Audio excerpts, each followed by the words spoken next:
Hello there, Mr. Drago. My name's Dr. Mishra. I don't care who you are. What is going on with my sister? I haven't told anything. I've been sat here for ages. Is she okay? Okay. Mr. Drago, as I said, I'm Dr. Mishra. I'm one of the psychiatrists that work here. Svetlana, your sister, she's been admitted to a medical intensive care unit because of a side effect that she'd experienced on the ward to one of the medications that was given.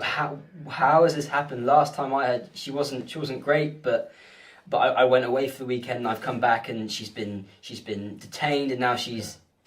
Right. Why is she here? How has this happened? Okay. I can see that you're distressed, and I will explain all those things clearly for you. She was detained under the Mental Health Act and brought into hospital. Whilst she was on the ward, the nursing staff were very concerned about the level of agitation that she was displaying when she was on the ward,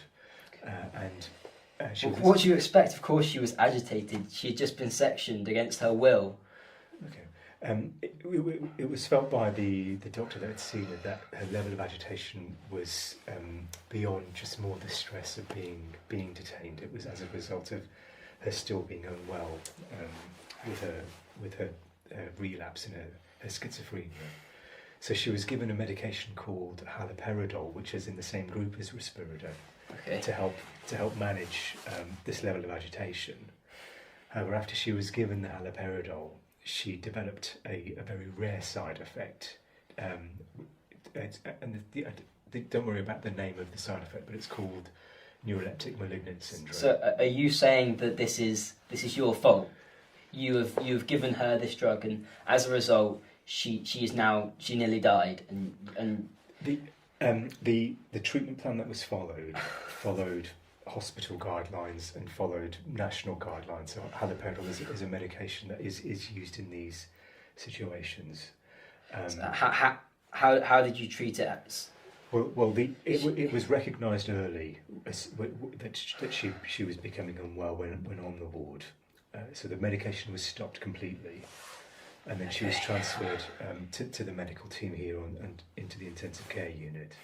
My understanding from the information that I have is that she's now stable and is now improving. So we won't be looking at restarting any medications immediately at this stage. She needs to make a full recovery from this very rare side effect. Okay. And then we can look at. Obviously how we manage Svetlana in the future to be absolutely sure that any incidences like this never happen again, because I appreciate how distressing this must have been for you, having come back and found Svetlana. Of course, yeah. Is there anything you wanted to ask at all? Well, obviously I'm not happy with the care. Okay. And I will be wanting to make a complaint about how this has been dealt with. Okay.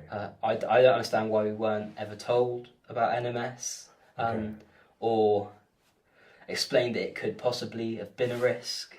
Okay. No, that's I hear what you're saying. So the first thing that I can do is I will introduce you to our ward manager. And also give you the contact details for the patient advisory liaison service who can help you make a formal complaint. Good. We ourselves as a team will also be reviewing how Svetlana was managed in this situation. As I said, from the information that I received, the medications that were prescribed followed, as I said, the hospital guidelines and national guidelines in this situation. But we will always be conducting ourselves a review as to how the situation was managed. In terms of why Svetlana hadn't been informed of this particular risk, the first instance is at the time she was unwell and wouldn't have really been able to take on board that information, given the fact that we also needed to detain her. The other aspect is that this side effect is extremely rare. It only affects 1 to 2% people that that actually do take this medication. Did you have any other concerns at all? What happens now? Is it going to happen again? Okay. What? Yeah. No. That's so.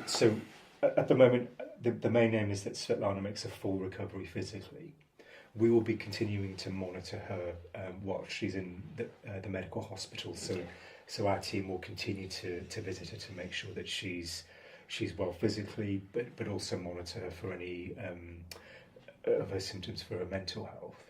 And then we would need to make a decision about ongoing medication, and we'd need to do that with the advice from the hospital pharmacists, the advice from the medics here.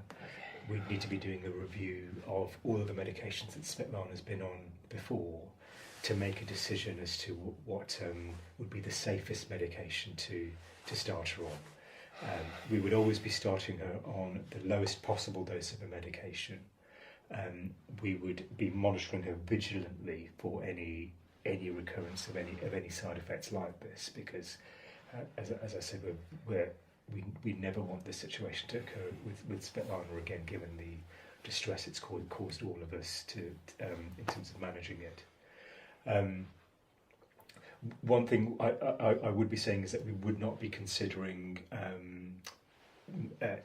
depot injections or antipsychotic injections to manage Svetlana's condition, because we know those would now be completely contraindicated with this condition. We've only had a limited amount of time today, Mr. Drybo, so I'm very happy to come back and speak to you again, and can give you some information on the medications and the side effect if you wish. All right. Thank you, Doctor.